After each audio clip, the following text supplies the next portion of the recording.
Hi, I'm George from Fast Car, and today we're with AdamC. Hello!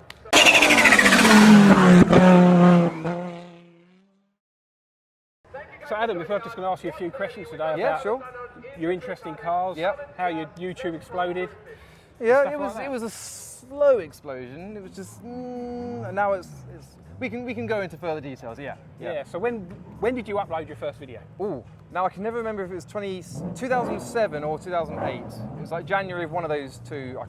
I should know this in my head, but some reason I get those two dates mixed up. I think January the 30th, 2008, but don't quote me on that. Okay. Yeah. And what was that one? Was that like a show? It was, you know, those old compact video cameras that had a little zoom on the top, and they could film video in like, I don't know, 240p or something, really bad. And I had one of those, and I was at Goodwood's, and I filmed a Bugatti Veyron drive by. So it was a car video. Yeah. It's still on the channel for people to watch.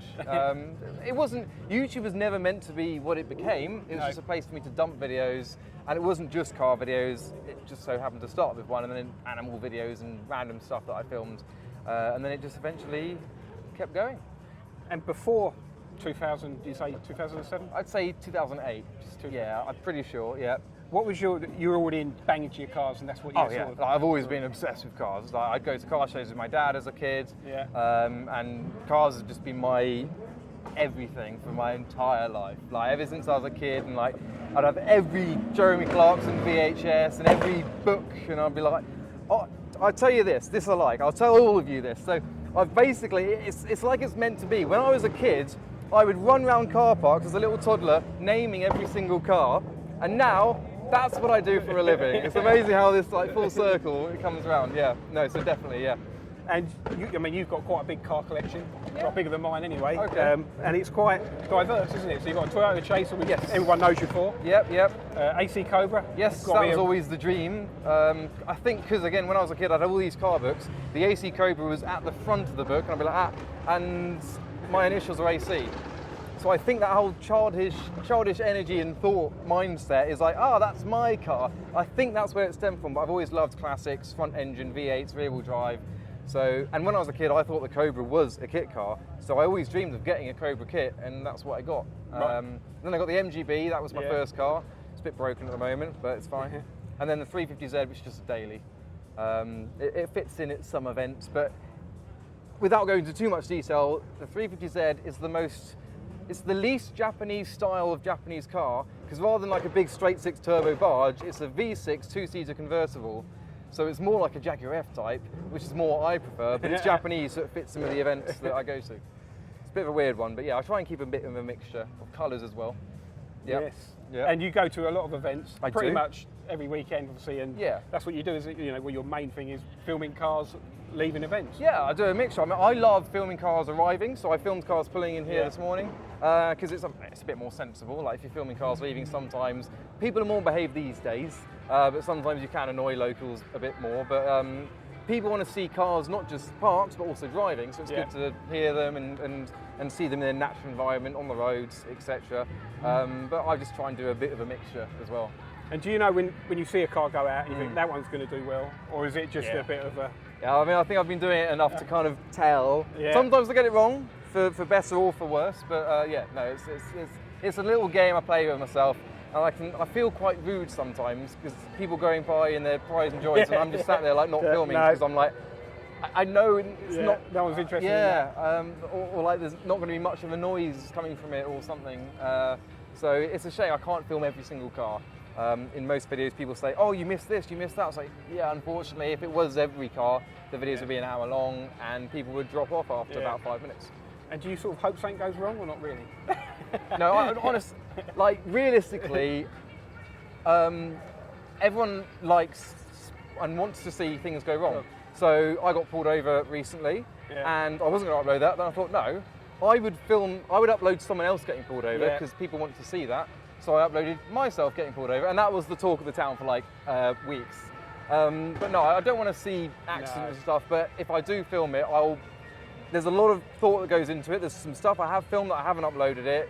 If no one's injured, if everyone's kind of okay, and it was like just a bit of a mishap and nothing too extreme, then maybe, but I don't want to be that guy who goes out looking for things going wrong. And you don't need to either, do you? So. No, because I try and create my own energy to the video, a bit of my commentary, just to give that bit of excitement. And that's what most people follow for. They want to hear my opinion without going into too much. I let people make their own opinions up. I just show what's in front of me, and there's a lot involved, and I don't really realise it because I've been doing it for so long. I think 2012 is when I first started doing car videos specifically, and then it's just kind of.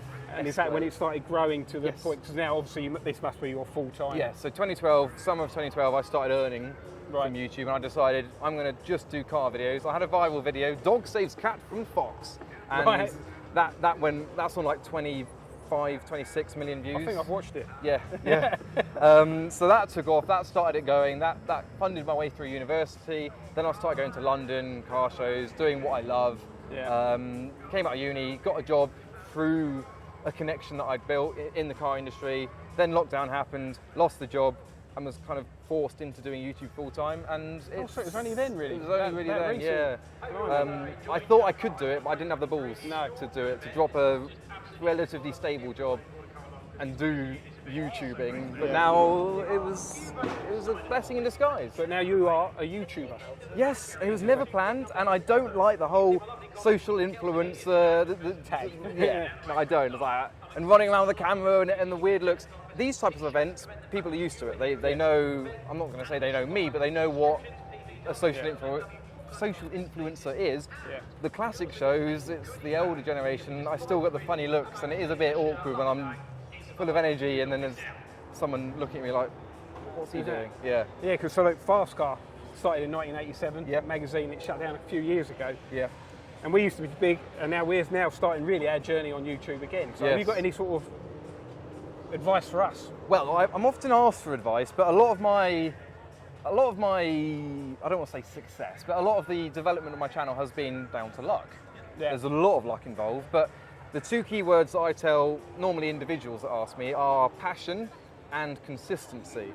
And they both feed each other. If you're passionate enough, you can keep consistent, and then you need to keep consistent to keep the passion alive.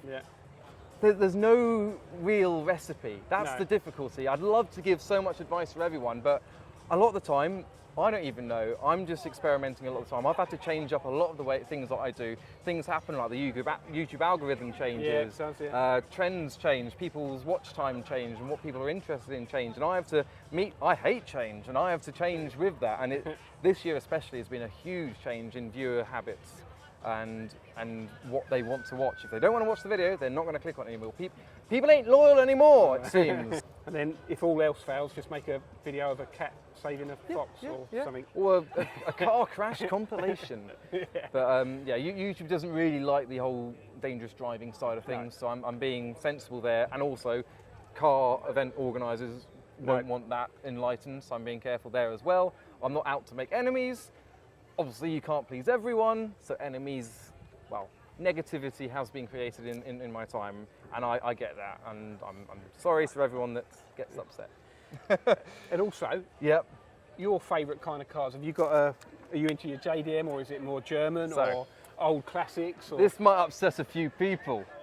I never liked modified cars when I was a kid. This makes me seem really fake, doesn't it? Mostly because a lot of what you like is based on childhood and maybe your parents. And my dad isn't that much into the modified car scene, so I wasn't. I was more into classics and supercars and stuff. And then when I started filming the modified scene, I started appreciating it more, realising there was a lot of views involved because other people weren't really doing that back in 2013-ish. So I've learned to love the modified scene, but realistically, Le Mans cars and endurance racing, that's what I like, but I can't go to Le Mans every weekend.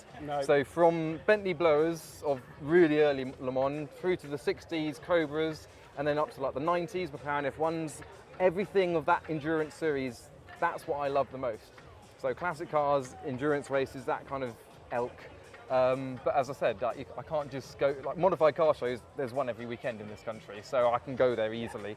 But I was at Goodwood Revival yesterday, I was in my elements, but the views aren't there. People don't really care about classic cars online. I think it's a different generation, isn't it? It is, so they're reading the magazines, whereas the youngsters... Exactly, and watching YouTube, and that's why maybe it's a good move to go into YouTube with Fast Car. Here's another one. This is a recent thing of mine that I've realised, and my Chaser has what I call an armadillo exhaust. Right. So it's a little droopy down exhaust, and people hate it. I don't like it, but I'm going to keep it because it stirs the pot. People comment. And as I was going to say, people are going to maybe see me on the video and comment, oh, I don't like that AdamC guy, he's a bleep, bleep, bleep. But that's a comment. Yeah. So sometimes stirring the pot within reason helps as well. Maybe wrapping my Nissan in bright yellow. Yellow's a good colour for thumbnails and catchiness. It is, yeah. And I actually genuinely like the look of them in yellow, but it also stirs the pot a bit. So I need to try and stir the pot.